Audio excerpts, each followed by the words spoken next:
Is Goku a true idiot? That's the question that has tormented many fans of the Dragon Ball franchise since Dragon Ball Super came out. Events like him enjoying a tournament that involves universal destruction or never kissing his wife have caused the love many of us feel for this character to waver. But what if I told you that Goku has always been like this? What if I told you that the fact that he never kissed Chi-Chi is consistent with his origins and development? What would you think? Would your concept of Goku crumble, or would you love him again as before? Well, get comfortable and get ready, because in this video, I'll explain why Goku was never an idiot, but rather, he's honest and authentic.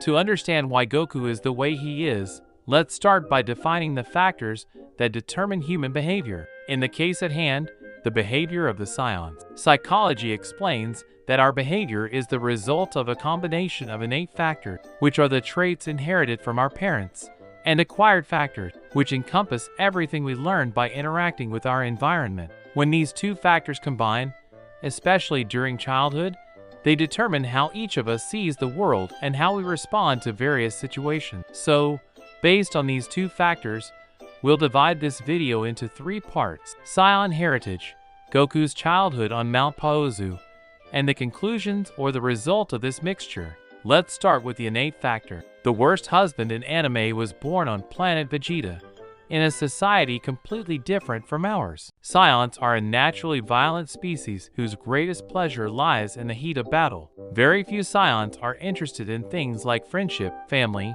or love.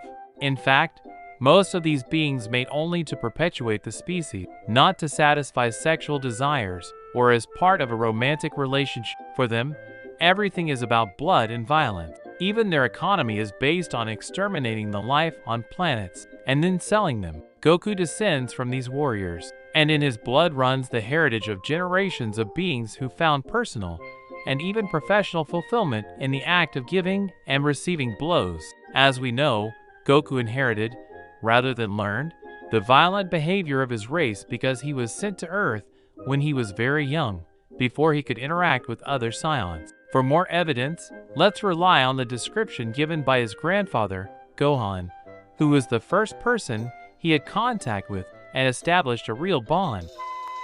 Long ago, your grandpa Gohan was walking through the woods when he came upon a crater that had been recently made in the ground. When he went to examine it more closely, he found what appeared to be some sort of spaceship, and next to it, there you were, lying in a little round pod. Gohan tried to take care of you, but you were wild, downright uncontrollable, and unusually powerful for a baby. You wanted nothing to do with Gohan's kindness. Then, one day, there was a terrible accident. You fell into a deep ravine and badly injured your head. Your grandfather feared that he had lost you, but somehow, miraculously, you survived. An extremely violent child didn't even know how to use the bathroom, but he already wanted to punch anyone who crossed his path. He didn't even respect the kind old man who fed him. So, at his core and free from all influence, Goku was 100% Saiyan. And now we have a clear understanding of Goku's heritage. Now, let's talk about what he learned by interacting with his environment. The blow to Goku's head resulted in an instant cognitive reprogramming. He became calm, affectionate, and obedient. Now, people could communicate with him, and therefore, he could be educated. That's why his grandfather decided to teach him martial arts, so he could fend for himself and defend against the wild animals inhabiting Mount Paozu. Goku's love for martial arts was immediate. Even though he stopped being violent, the passion for combat still burned within him. He started practicing morning, afternoon, and night, making this discipline the center of his life. Unfortunately, before his grandfather could teach him other things, he died on a tragic full moon night, as we all know, killed by his own grandson, who transformed into a great ape due to his Saiyan nature. Goku continued to practice the teachings of Son Gohan and hunt for his own food. He never experienced civilization or interacted with other people. Now, you may be wondering, earlier in the video, I mentioned that behavior is also defined by what we learn through interacting with others. So, how did Goku develop without ever seeing other people? Well, it's simple.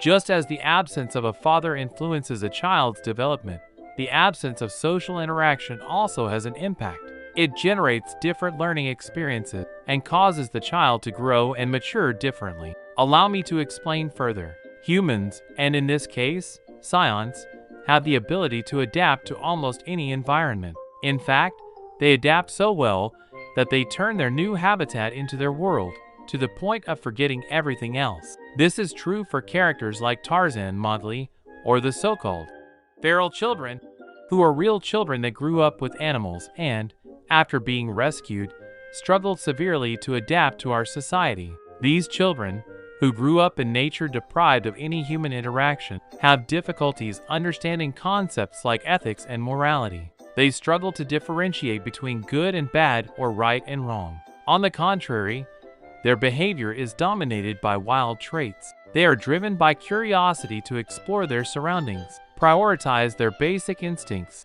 including the sexual ones, and rely on their sense of self-preservation. They adopt defensive and aggressive attitudes towards anything they perceive as a threat.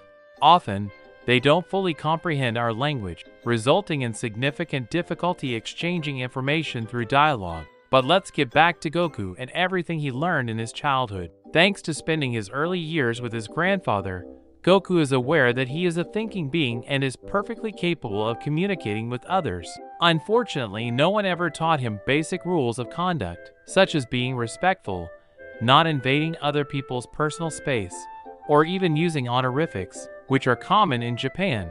Of course, he also doesn't understand more complex concepts, like the value of money or work. To confirm this, let's go to the moment when he met Bulma. To begin with, Goku doesn't even recognize Bulma as a human, but sees the car and the girl as a single entity, a very aggressive monster. Because, let's face it, Bulma just ran him over. Goku immediately assumes his combat stance and prepares to attack. He would have done it if the girl hadn't surrendered and shouted that she was human. This revelation may be obvious to the viewer, but for Goku, who hasn't seen a human being in years, it's surprising and suspicious. To clear his doubts, he proceeds to examine her. In this situation, a regular human would ask a series of questions to verify or alleviate their suspicion, but Goku just circles around her, always on guard, poking her with his staff to maintain a safe distance. And only when he concludes that she isn't dangerous does he get closer and lifts her skirt to check if she really doesn't have a tail. Isn't this behavior more fitting for a wild animal? Well, that's the influence of the absence of society. Now, a frightened Bulma asks if Goku doesn't know how to treat a woman. He recalls that his grandfather once told him that if he saw a woman, he should be a gentleman. But what does it mean to be a gentleman for Goku? What does it mean for someone who has never seen how a qualified man behaves in that way? Goku invents his own meaning, indicating that he should provide accommodation and food for the woman. However, this doesn't prevent him from examining and touching under her skirt to satisfy his curiosity and assess her level of danger. Isn't this behavior typical of a wild animal? Moving on, other things happen that make it clear that Goku didn't develop normally. For example, Bulma is surprised when he offers to cook because the city boys always ask her to cook for them, or when she offers her body in exchange for the Dragon Balls. Any other guy would have said, "Please, take the Dragon Ball and, while you're at it, take my virginity." But Goku remains unfazed because he simply doesn't know and understand what sex is. Here we could question his instincts. Don't his instincts drive him to seek sexual pleasure? Well, maybe Saiyans don't have those instincts. And here, we're entering the realm of speculation. Perhaps for them, the pleasure of battle is equivalent to the pleasure we feel during intercourse. That's why they always seek to become stronger and challenge formidable opponents. But let's not stray from the topic. Finally, to conclude what Goku acquired during the series thanks to Bulma and other characters, he learned certain things like how to use the radar and even how to pilot a spaceship. But this happens because he has motivation, whether it's to revive Upa's father or to travel to Namek. Goku needs to learn these new skills to solve problems. On the other hand, things like studying, working, money, and even the way love is expressed in relationships don't interest him, and they probably don't make much sense to him either. For Goku, as a Saiyan, There's no need for attachment or affiliation. In conclusion, from a young age, Goku found everything he needed to live happily in martial arts. He grew up alone, without seeing a single person until he was almost a teenager. By then, his mental patterns were already defined. Although he is capable of understanding new concepts, he only pays attention to the things he really needs to learn. Understanding marriage or the value of studying is not important for a Saiyan. Mastering Ultra Instinct or piloting a spaceship, of course, the first is necessary to become stronger, and the second to save his friends from Frisia. Differentiating between good and evil? Please, as a child raised in nature, Goku understands nothing about that. He only acts according to his own beliefs. That's why I said he's not an idiot but authentic, because everything he does comes from within him, not to satisfy or bother others. When he rescues Gohan and Raditz, he does it because he genuinely cares for them, and it stems from the desire to save them from danger. It has nothing to do with whether they are his son. Do you really think Goku would have made less effort if Krillin or Bulma had been kidnapped instead of Gohan? In fact, for those who complain about Super in the manga, at the end of the Goku Black Saga, Goku decides to stay in the future so that Trunks and Mike can escape. Isn't he giving his life for them? It's true that saving them isn't the only motivation for him to stay, but the desire to protect his loved ones is there. On the other hand, he spends a whole year with Gohan in the hyperbolic time chamber. Who doesn't realize that his son doesn't enjoy fighting? Goku is the first one to seek out his friends when there's an enemy to face, but he doesn't even remember them in times of peace. He's been married to Chi-Chi for about 20 years, but he only remembers her when it's time to eat. Totaro and Toriyama went overboard by saying that Goku never kissed his wife. In my opinion, he did, because with Chi-Chi's personality, she could have taught Goku how to show affection to his partner. But that's just my opinion. As we can see, there are no errors or inconsistencies in the character, because that's who Goku is. He is honest with himself and everything around him. That's why he can ride the flying Nimbus, because his heart is truly pure. Every action he considers good, he does it out of love for his friends or to fulfill a need. And every action he considers negative, he does it out of ignorance, disbelief, disinterest, or guided by his Saiyan blood. So, Goku is not an idiot, and he hasn't changed from Z to Super. He has always been authentic. Finally, I just want to say that Goku does mature throughout Dragon Ball Z. He reaches the point of ignoring his love for battles when he suggests to the Ginyu Force to return to their planet. He also avoids direct confrontation in favor of a more strategic approach when the enemy surpasses him greatly, as is the case with Super Buu, choosing fusion in this case. He also understands that friendship entails more than just training or competing with others, as demonstrated at the end of Dragon Ball Z when he leaves with OB, but promises to regularly visit his family. As for him becoming more childish in Super, well, that's a decision entirely up to the animation studio, because, as far as the manga is concerned, Goku remains the same.